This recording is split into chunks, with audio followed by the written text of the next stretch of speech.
My name is Anna-Sofia and I'm a knitwear designer, and this is my wonderful knitting vlog. Welcome! Today's episode is a little bit late when you see this. I kind of had the goal to publish every Monday, but I just got really busy and I just couldn't manage to get the episode ready. And I actually changed a little bit about the sweater I wanted to show you in this episode. So I just needed some more time. I'm sorry for that. So today's episode is about the sweater I'm wearing. And so the pattern isn't released yet. It will be released this week. And originally the sweater was supposed to be called Bird Song, but when I was about to get the publication ready, I actually noticed there is already a sweater called like this. So this sweater will be called Songbird, the Songbird sweater. And how I kind of changed the name is, so I used to play a lot of video games. And there's a video game called Beiroa, and I really like the game. And there's a character, it's called Songbird. So I thought, it's kind of cool, let's call it Songbird. Well, let me tell you a little bit about the design. So I will show you some more close-ups and all of this later on in this video. And some more different angles and where you can see me a bit more full size. It's just difficult here because I can't really go any further in the back. So it's just what it is right now. Yeah, so let me tell you about this design. So my original thought was I wanted to have an embroidery only design. So I started to knit this sweater bottom up. And it was the plan to just have those embroidered flowers just go all over the yoke. So I'm just used to using a lot of color work, so while I was doing it, kind of working on it, I thought like, okay, there is just something missing, I just need the color. So I decided to actually, I was kind of already up here, I decided to go back and open it up and add some color work to it. And so, I mean, originally it was supposed to be called Bird Song. And when I had this first idea, I actually didn't have like actual birds in my head I wanted to have in this pattern. So this just was like a decision I made pretty much at the end after I finished already this part here. But yeah, so I wanted to make a design with embroidery, and this embroidery is actually really simple.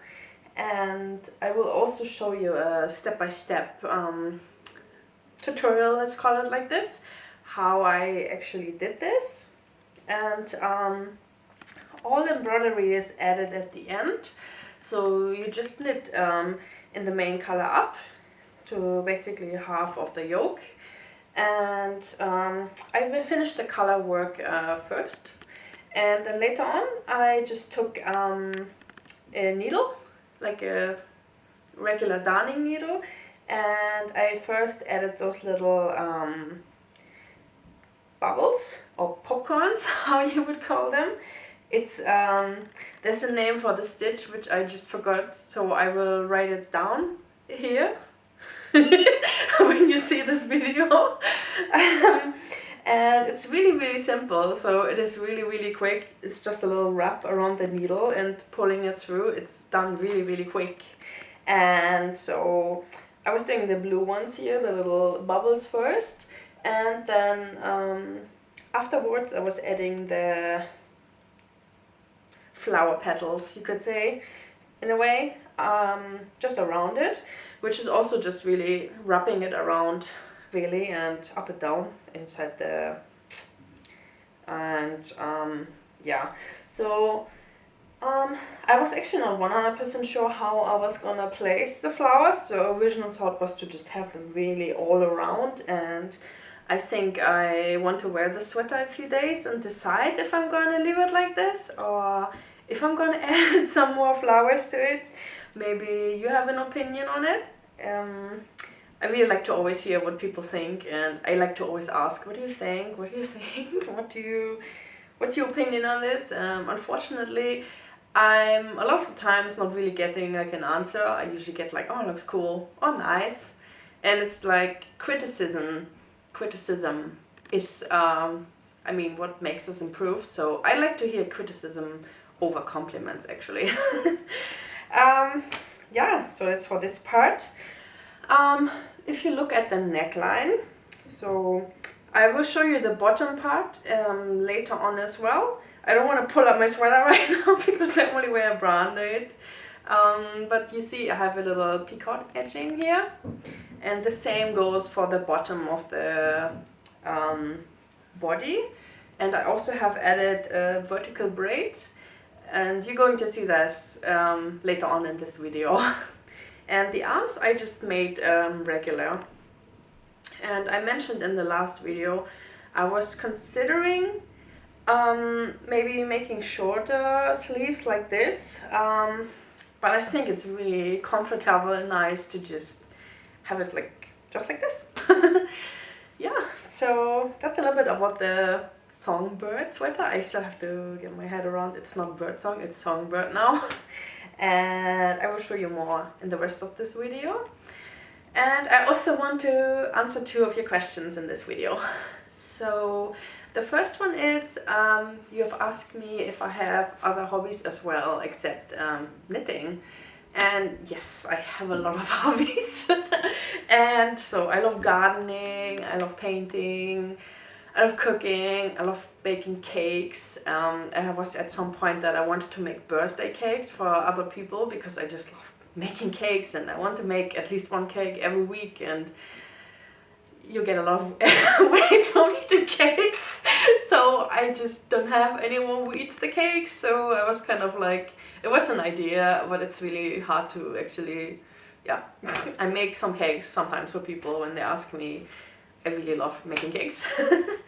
Gardening I already said, so I like flowers and vegetables, planting and just like arranging everything kinda, but I like also like a more natural look, and I will also show you something more of this later on.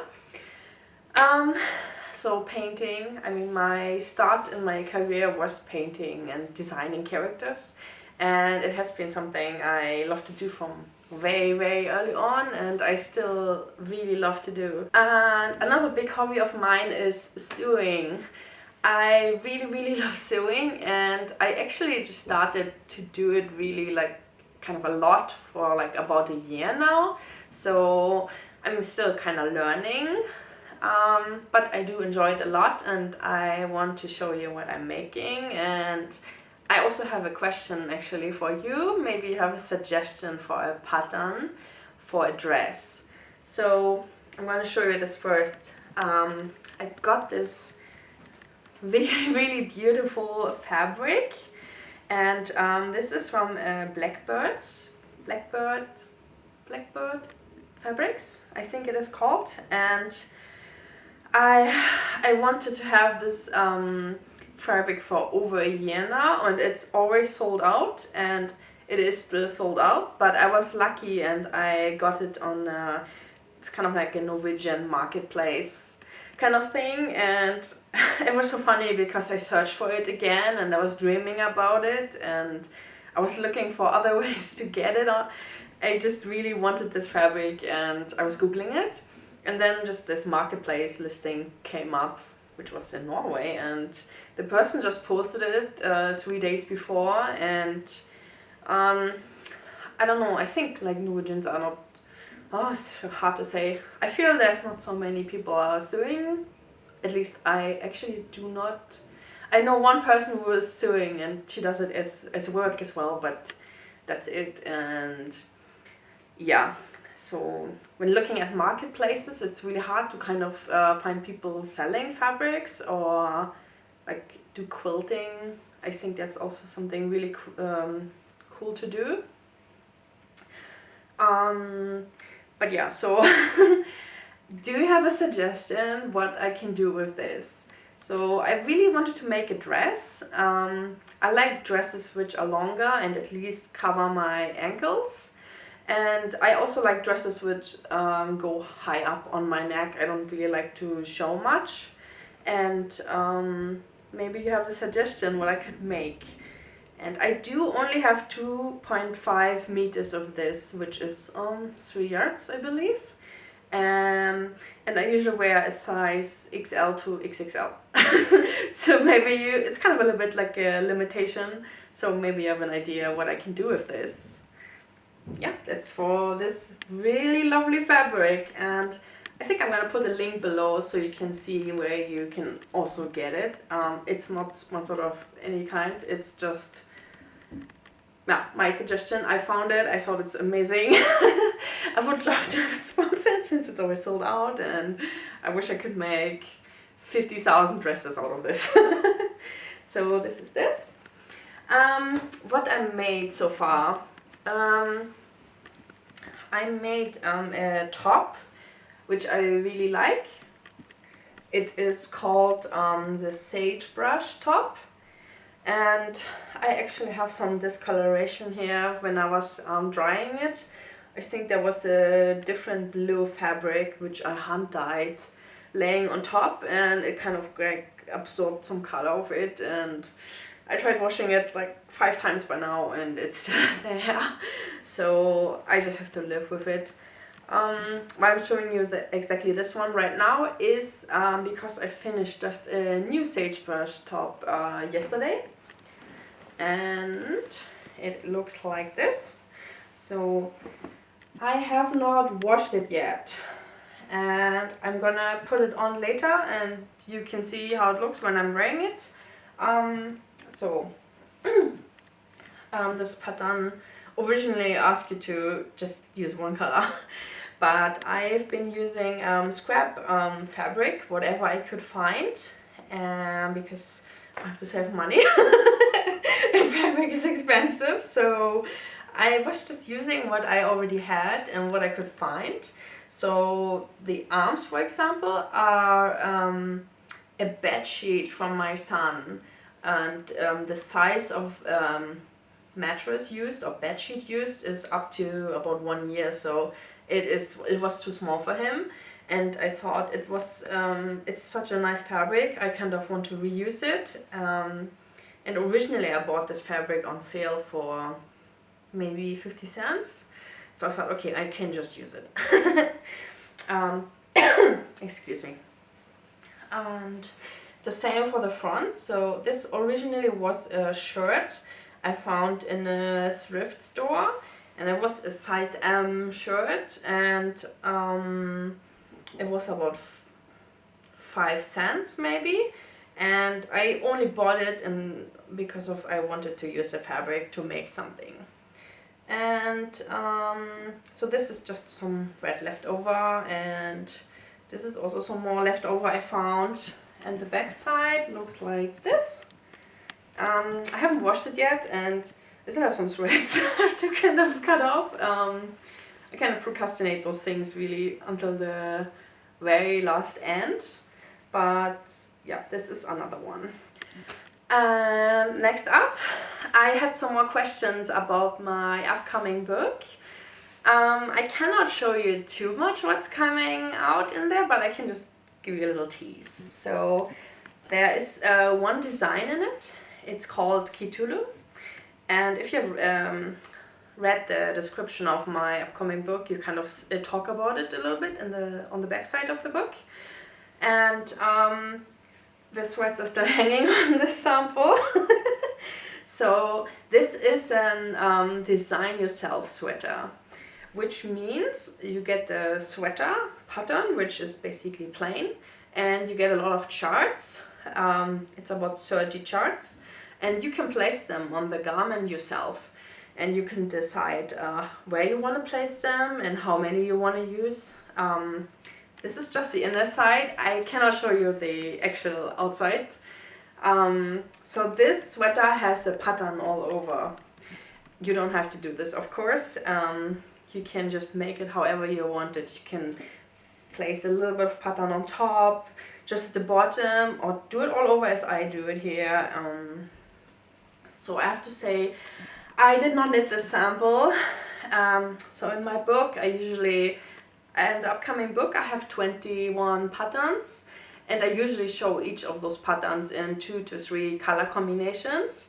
And I usually knit just one color combination because it's just too much to do in a year. So I have knitters and friends who also knit some of these samples, and this was a knitter who made it for me. And she said it was just the best, most fun sweater she ever made, because she could just knit and then decide what she wants to place next on the pattern. And yeah, so you have charts which are like small, you have charts which are kind of bigger, and you can just decide how you would like to place it. Yeah, so the yarn I'm using in this one is Brooklyn Tweed Tones and Shelter mixed together, and I also have one hand-dyed yarn in there. And so while it kind of, you have a gauge which is 19 stitches, it's kind of a worsted weight. You can use whatever you want. You can use leftovers and just anything you can think of. It's a design it yourself. Yeah, so this is about this sweater. And I'm gonna show you last one more of my older designs on request. And this will be the Bibon, the Winter Maker sweater. This is one of my sweaters which uses a lot of pattern, but actually this is really simple because you never use more than 2 colors at the same time. And you see it has a drop shoulder fit. This sweater is an 2XL, XXL. And I wanted to have a big, comfortable sweater, so this is my own sweater I like to wear a lot. And I will show you some close-ups a bit more when I'm talking more in the video. And yeah, I will also show you, I will talk about the design, and please enjoy the rest of the video. Bye!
I have a little fun fact for you.